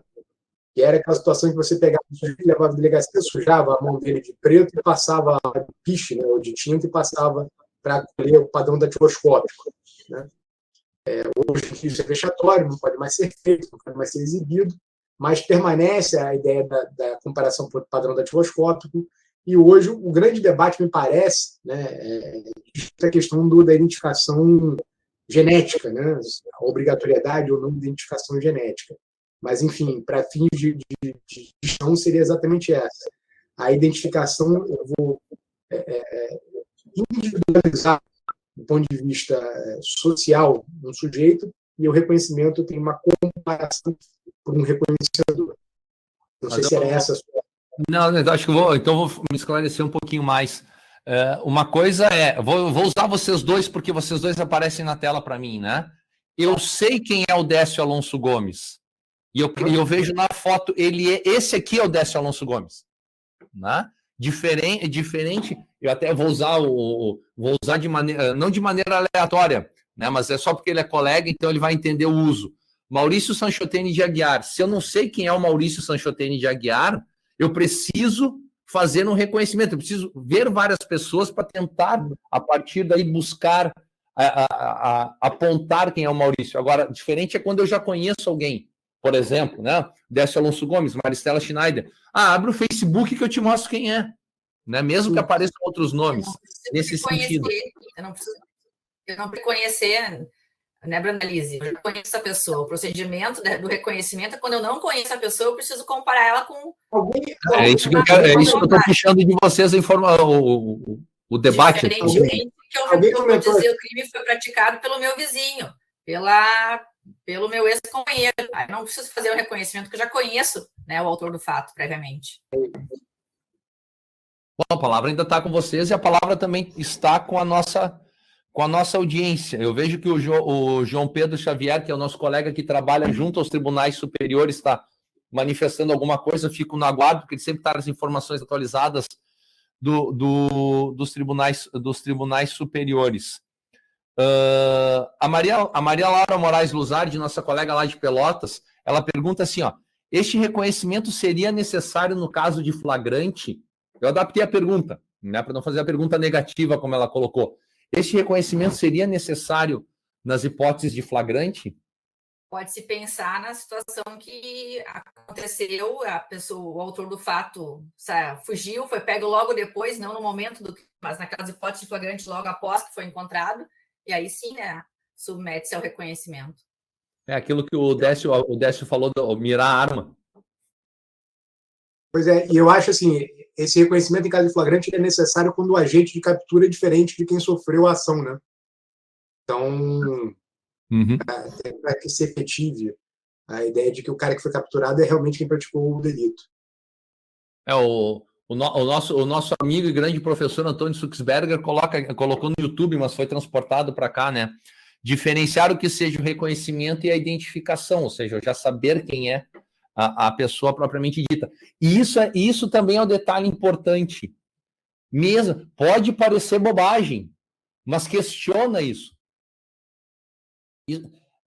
A gente tem o hábito, nós fizemos ano passado, Décio, uma grande rodada de discussões aqui pelas promotorias do Estado, nós, Centro de Apoio, Procuradoria de Recursos e Corregedoria Geral do Ministério Público, para passar aos colegas o que é a visão dos tribunais superiores em diversos temas. Seja para a gente não ficar, como se diz aqui no Sul, dando murro em ponta de faca, né? Mas também para a gente conseguir trabalhar as outras questões. E aí a gente tem que vencer uma praxe que a gente acaba adquirindo com o tempo, né? Eu conheço o meu juiz, eu sei como ele pensa, né? Ok, mas o Gilmar Mendes não conhece o teu juiz, ele não sabe como o teu juiz pensa. O Schietti não sabe como é que é o teu juiz. Eventualmente até já trabalhou lá foi requisitado para trabalhar em algum momento, mas em geral eles não sabem. Então a gente precisa, de fato, provocar a discussão, a gente tem que trazer o tema para dentro da sala de audiência naquele momento, porque o juiz dá a sentença dele, favorável ou contrário ao nosso interesse, quem vai defender isso depois somos nós. Muitas vezes até o procurador de justiça que não sabe, não faz a mínima ideia de quem é o teu juiz. Então, nós temos que vencer um pouco deste, não digo que seja um ranço, mas um pouco deste costume que é nosso. Como nós conhecemos os juízes, já sabemos como eles pensam. Não, vamos lá, vamos enfrentar a questão. O que o João Pedro coloca aqui para o nosso grande público? Além da observância do artigo 226, sempre que possível, consignar em atos motivos da sua não observância estrita quando inviável. E também é importantíssimo amarrar a prova do reconhecimento fotográfico pessoal com as demais provas dos autos, com o máximo detalhamento possível. Por exemplo, se o réu possui alguma tatuagem que foi referida pela pessoa que o reconheceu, isso deve estar consignado. Outras circunstâncias, como a apreensão da coisa na residência do réu, tem sido utilizada pelo STJ para realizar o distingue em relação ao caso paradigmático que estamos analisando, afirmando em tais hipóteses que a condenação não é baseada exclusivamente no reconhecimento. Porque aí vem, Décio e Maristela, a questão da exclusividade no reconhecimento. Nós estamos falando, mas aí devolvo a palavra a vocês para fazer algumas considerações acerca do que comentou aqui o João Pedro. O Décio é o nosso colega, como eu disse, que atua junto aos tribunais superiores diretamente. Ele enfrenta o que cai no STJ e no STF. Então, devolvo a palavra a vocês para as considerações que quiserem. A passagem é perfeita. A grande questão é todo o esforço doutrinário e jurisprudencial que a gente mostrou aqui corrente no sentido que o reconhecimento não pode ser o único elemento de prova a ser utilizado. E você deu um passo bastante importante dizendo o seguinte, olha, nem mais meio de prova vai ser agora, a gente está caminhando para ser meio de obtenção de prova. Então, a eficácia probatória está cada vez diminuindo. É aquele negócio que eu falo da confiabilidade do conteúdo a ser utilizado.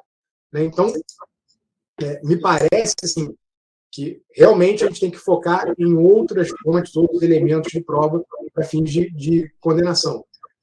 Um detalhe, acrescentar isso que o colega João Pedro falou, é o seguinte, que acontece muito também em audiência. O não reconhecimento ou a falha de reconhecimento não significa aquele golden goal e a partida acabou. Né?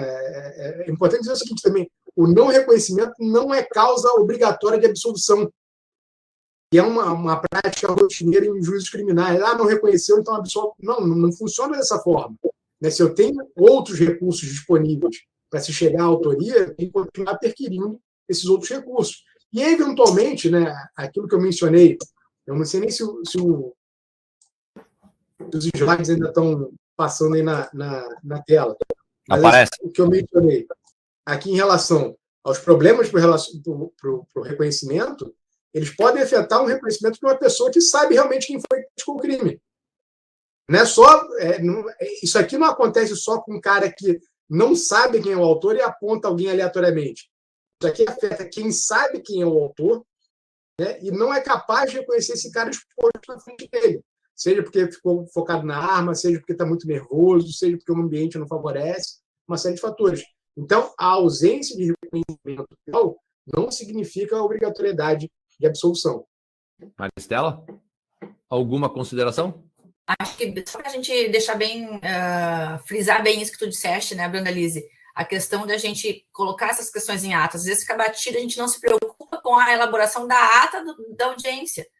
Às vezes a defesa batendo que o caso do reconhecimento, mas no caso que tu disseste, não é reconhecimento, é apenas uma identificação. A vítima já conhecia o autor do fato antes, não precisa ser feito um reconhecimento, aqui é meramente identificação, e nós não estamos falando do artigo 6, né? Ou então colocar e se apurar na prova, e colocar nas alegações finais ali, nos memoriais, olha, não é já pensando no seu juiz, né, e depois quem é que vai julgar essa ação penal, não se está se falando em prova exclusivamente no reconhecimento, mas a res furtiva foi encontrada no local do fato, outros elementos, e deixar isso bem claro, e constando em ato, conseguir levar esses recursos para os tribunais superiores, né, para ter o pré-questionamento e levar ao STJ, né, e ao STF, eventualmente. Acho que isso é importante, a gente sempre pensar e se preocupar em deixar tudo redondo, como o João falaste ali, né? Não só atuar ali e esquecer as consequências desse nosso ato processual, que é a audiência e a atuação nas alegações finais. Porque a gente ainda não sabe, Maristela, como é que vai ser a definição da natureza jurídica, né? Porque se for partir do pressuposto de que vingue a tese do STF, até o Fabiano Radavelli, que foi meu assessor aqui junto à SubADM, quando a gente trabalhou na Comissão Disciplinar de Servidores, o Fabiano Radavelli disse o seguinte: leve o tema ao colegiado, pois nem sempre as posições do ministro Gilmar são acolhidas. Bom, é um risco, né? Um jogo de probabilidades. Mas digamos que a tese dele seja acolhida. Se ele está dizendo que não se pode repetir em juízo, nós estamos com a natureza jurídica daquele ato na polícia como meio de obtenção de prova. Mas aí a gente pode ter uma natureza jurídica híbrida, porque se funcionou na delegacia de polícia, aquilo está salvo. Depois, em juízo, ele pode ser tratado, aspas, no que eu vou dizer, como mero meio de prova. Não a validação, mas o estándar probatório suficiente para este ou aquele caminho. A gente também tem que aguardar um pouco como é que vai ser essa situação, né, de definição dos tribunais superiores. Inclusive, até o Conselho Nacional de Procuradores Gerais está elaborando um trabalho para ser divulgado aos colegas, e aí vem a atuação que o Ronaldo coloca assim: seria importante o Centro de Apoio elaborar uma recomendação, documentação semelhante. Está vindo do Grupo Nacional dos Procuradores Gerais o material sobre isso, aí o Paraná vai participar, enfim, acho que depois dá para fazer um grande compilado, né, Décio e Maristela, das opiniões dos MPs nacionais acerca do assunto. Isso de uma certa forma vai nos ajudar. Mas, Ronaldo, assim, aquilo que a gente encaminhou pro chefe de polícia tem ali já, pelo menos, algumas orientações iniciais extremamente importantes para que até eles mesmos digam: não foi possível fazer da forma como o 226 fala por causa disso, disso e disso. Foi flagrante, foi plantão, foi na madrugada, eu tinha não sei quantos outros flagrantes acontecendo aqui. Esse, se possível, tem que vir de lá também, para a gente não correr nenhum risco. Bom, dentro do nosso programado, já são 11h41, de acordo com o meu relógio aqui, Décio, né? E na minha intenção de respeitar as tuas exigências aí no Rio de Janeiro, deixa eu só ver o que o João Pedro colocou. Um ponto importantíssimo é o entendimento da STJ sobre a invalidade do reconhecimento feito sem observância do 226, que invalida até o reconhecimento corretamente feito em juízo. Na realidade que nós vimos falando. Um está tratando como nulidade, outro como ilicitude, vai ser o quê, ao fim e ao cabo? Essa é a parte que a gente não conhece ainda. Mas, Décio, então, estou tentando cumprir aqui religiosamente com o nosso horário, ele está indo bem. Vou passar tanto para ti como para a Maristela, a oportunidade de fazer a manifestação final. Assim, as considerações finais que vocês pretendem apresentar aqui. Quem começa? Então, só finalizando, agradeço a participação. Acho de importantíssima a valia essa nossa discussão, né, dentro do Ministério Público, para a gente realmente se preparar e aprimorar a nossa atuação. Estamos diariamente aí frente a inúmeros processos, e às vezes é tanto no automático que a gente não para pensar e conseguir elaborar e aprimorar melhor a nossa atuação, e principalmente perante, né, a autoridade policial. Esse contato nosso com a autoridade policial, brigada e delegacia de polícia, é de suma importância para a gente realmente conseguir levar ao cabo processos de que temos uma prova que poderia ter sido feita perfeitamente, não foi, às vezes, por um descuido, né? Ou por não estar atento a esses posicionamentos novos do STF, do STJ. Então, de dizer que, para mim, muito importante ter participado, porque eu vivi isso recentemente nessa absolvição que a gente se deparou no processo judicial, faz 3 semanas isso, né? Estamos recorrendo. E nós temos que cada vez mais trazer essa discussão da prática para a gente aprimorar o nosso trabalho. Então, acho que foi de vital importância não só a mim, mas a todos os participantes aqui. Eu faço uma provocação final dentro do que a doutora Marta fez lá no início, já que o CEAF se dispôs a debater temas controvertidos, temas palpitantes e temas que são relevantes para o nosso cotidiano de persecução penal, né, fica aqui o reconhecimento como mera provocação para um tema maior, que é o do flagrante e as buscas incidentais, né? Tal qual foi feito no reconhecimento, né, o STJ também, o STF na esteira, também alteraram as dinâmicas policiais em relação ao flagrante e às buscas incidentais, né, as buscas sem mandados. Me parece, né, para eu não falar aqui em ativismo judicial, mas me parece que existe uma forçação de orientação nova que nós, que estamos na ponta da cadeia, precisamos nos atentar para que os processos que são extremamente sensíveis para a sociedade não se percam ao longo dos anos nos tribunais. Então, o movimento feito pelo CEAF do Ministério Público do Rio Grande do Sul é extremamente importante, válido. Eu tenho muita satisfação de poder não contribuir, mas participar desse momento aqui, tentando consolidar um pensamento novo, com o alerta que é necessário. Nós temos que mudar as nossas práticas, né? Se ensina assim, truque novo a cachorro velho, nós temos que mudar nossas práticas para preservar os processos, porque senão o nosso trabalho vai todo em vão. Reconhecimento, flagrante, buscas incidentais, todos eles passam por uma nova conformação, e é nosso dever, na qualidade de promotores, na qualidade de orientadores sociais, nos atentarmos para essa mudança e orientarmos aqueles que estão sob o nosso guarda-chuva, né? Seja a sociedade, seja os órgãos auxiliares de persecução penal. Então, agradeço, Brenda Liz, o convite gentil, agradeço à doutora Marta também a abertura do CEAF para que eu pudesse expor algumas ideias, e estou sempre à disposição. Né? Nossa diferença aqui é só uma letra. Eu sou do RJ, vocês do RS, mas estamos juntos numa mesma missão. Privilégio participar aqui com vocês hoje.